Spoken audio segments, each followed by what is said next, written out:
আমি হিন্দু, বাট আমার বাবা হচ্ছে চেন্নাইতে যাওয়ার পর ট্রিটমেন্ট পায় নাই। কাল তো 16 ডিসেম্বর আমাদের বিজয় দিবস। সো ছোটোবেলা থেকে যেহেতু গান করি, নাম সঙ্গীতা। আমি হচ্ছে বরিশাল মেডিকেল থেকে MBBS কমপ্লিট করছি, এখন হচ্ছে ঢাকাতে চলে আসছি। এখন কালকে প্ল্যান আছে হচ্ছে শহীদদের মানে বিজয় উপলক্ষে গান করা, সারাদিন ঘোরা, এই তো মানে ফ্যামিলির সাথে হচ্ছে কাটানো। আমি হচ্ছে নজরুল বেশি করি, বাট মানে শাস্ত্রীয় সঙ্গীত ক্লাসিক্যালের উপরেই হচ্ছে এই করার ইচ্ছা। তো আমার হচ্ছে সবার উপর মানে সবার উদ্দেশ্যে একটা কথা যে সর্বোপরি জাতি ধর্ম বর্ণ নির্বিশেষে আমরা সবাই মানুষ। সো আমরা মানুষকে ভালোবাসবো এবং মনে প্রাণে যাতে আমরা বাংলাদেশের উদ্দেশ্যে আমি কিছু বলতে চাই।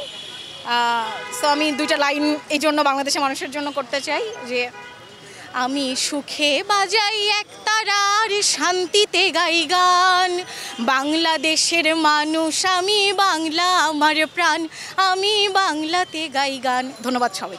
নাড়া দিয়েছে বলতে এটা তো একদম হৃদয় বিতাড়িত ঘটনা। আমি সেটার জন্যই বললাম যে আমরা জাতি ধর্ম নির্বিশেষে আমাদের সবার একটাই পরিচয়, আমরা মানুষ।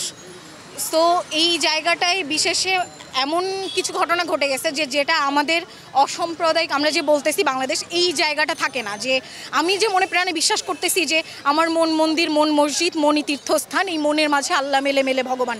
বাট ওই ঘটনার পরে ওই জায়গাটা থেকে মানে বাংলাদেশের মানুষ হিসেবে, মানে একটা মানুষ হিসেবে আমি আসলে লজ্জিত। ওই জায়গাটা মানে হৃদয় বিতাড়িত করছে, আমি অনেক মানে দুঃখ প্রকাশ করতেছি। কিন্তু এটা ছাড়া আসলে মানে বাংলাদেশের এরকম ঘটনা ঘটে গেছে বা যে জায়গাটায় মানে পুরা জাতির ধর্ম নিয়ে হচ্ছে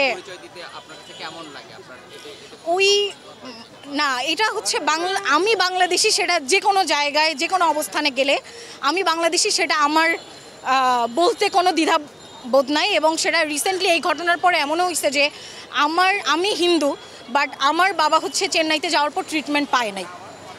কজ এই ঘটনাটা বাংলাদেশে হলে অনেকে আসতে যে এটা বলতে পারে যে আমরা ওখানে দালালি করতেছি, অনেক এরকম রিসেন্টলি হচ্ছে। কিন্তু আমি ফেসবুকে সেই পোস্টই করছি, তাহলে এরকম হলে তো আমার বাবার ট্রিটমেন্ট পাওয়ার আগে কথা ছিল। আমার বাবাকে কিন্তু তারা ট্রিটমেন্ট দেয় নাই। এবং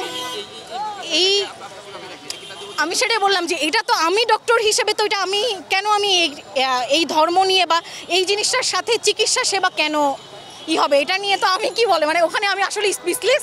আমি কোনো কথাই তারপর আর মানে এটা আমি কার কাছে কোন দুঃখ প্রকাশ করব যে বাবার মানে চিকিৎসা সেবা পায় না, সেখানে আমি একজন ডাক্তার হিসেবে যে উচ্চতর চিকিৎসা লাগতো বিধায় যে সেই চিকিৎসাগুলো বাংলাদেশে ছিল না বিধায় কিন্তু তাকে বাইরে পাঠানো হয়েছে। এটা যখন অনেক ক্ষেত্রে সবাই মানে ডাক্তাররা সিদ্ধান্ত নিয়েই তখন বলে, একটা সময় আমরা প্রথমেই কোনো রুগীকে বলি না যে আপনার বাইরে চলে যান, যেটা আমরা যে প্রযুক্তিটা আমরা পাই না বিধায় সেই সার্ভিসটা দেওয়ার জন্যই আমরা বাইরে যেতে বলি। কিন্তু ওখানে যাওয়ার পর যখন চিকিৎসা পায় নাই, যে তারা চিকিৎসা সেবাই বন্ধ করে দিছে, এটা আসলে আমি আমার ধর্ম বলে কথা না, এখানে তো যে কোনো ধর্ম মানে তারা টোটালি হচ্ছে বাংলাদেশের মানুষের জন্য।